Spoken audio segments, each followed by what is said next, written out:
Hello everyone. आज आम्ही निघालो होतो आमच्या गावी माळेगावला जायला, कारण की आम्हाला करायचं होतं बेबीचं वेलकमिंग फंक्शन.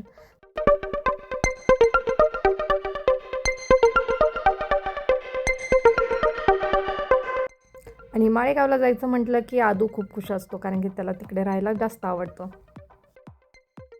घरी गेल्यानंतर लगेच आद्विकने त्याची थार काढली, त्याच्यामध्ये बसून त्याने गाडी चालवायला सुरुवात केली. आणि हा आहे आमच्या बॅगांचा आणि सामानाचा पसारा.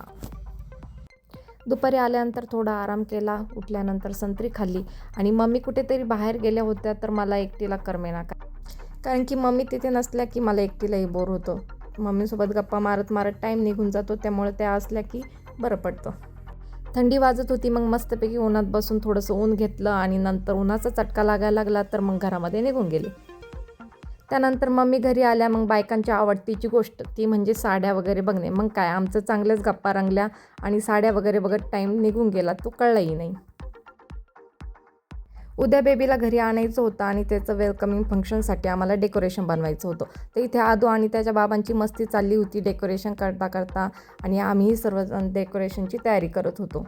दुसऱ्या दिवशी आम्ही दोघेच म्हणजे मी आणि आदूचे पप्पाच घरी होतो आणि डेकोरेशन खूप जास्त करायचं होतं. तर होईल तितके डेकोरेशन आदल्या दिवशी रात्रीच करून ठेवलं, जेणेकरून दुसऱ्या दिवशी दुसरे डेकोरेशन करता येईल.